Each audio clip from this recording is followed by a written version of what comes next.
திமுக கூட்டணியில் அனைத்து கூட்டணி கட்சிகளுக்கான தொகுதிகள் இறுதி செய்யப்பட்டுள்ளன. அந்த வகையில் 2024ஆம் ஆண்டு மக்களவைத் தேர்தலில் திமுக 21 தொகுதிகளில் போட்டியிட உள்ளது.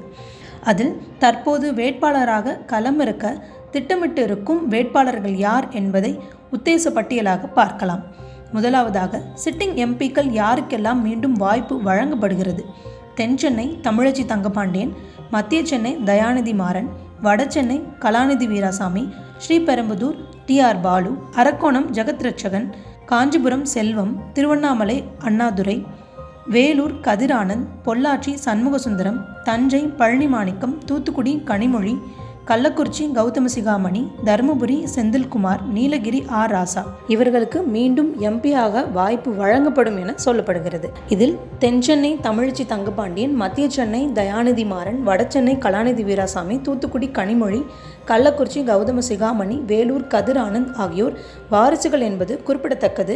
இதில் இம்முறை நகராட்சித்துறை அமைச்சரான நேருவின் மகன் அருண் நேருவுக்கு பெரம்பலூர் தொகுதியில் வாய்ப்பு வழங்கப்பட்டுள்ளதும் குறிப்பிடத்தக்கது. புதியவர்கள் யாருக்கெல்லாம் வாய்ப்பு? மக்கள் நீதி மையத்திலிருந்து விலகி திமுகவில் இணைந்த மகேந்திரனுக்கு கோவை தொகுதி ஒதுக்க அதிகம் வாய்ப்பு இருக்கிறது.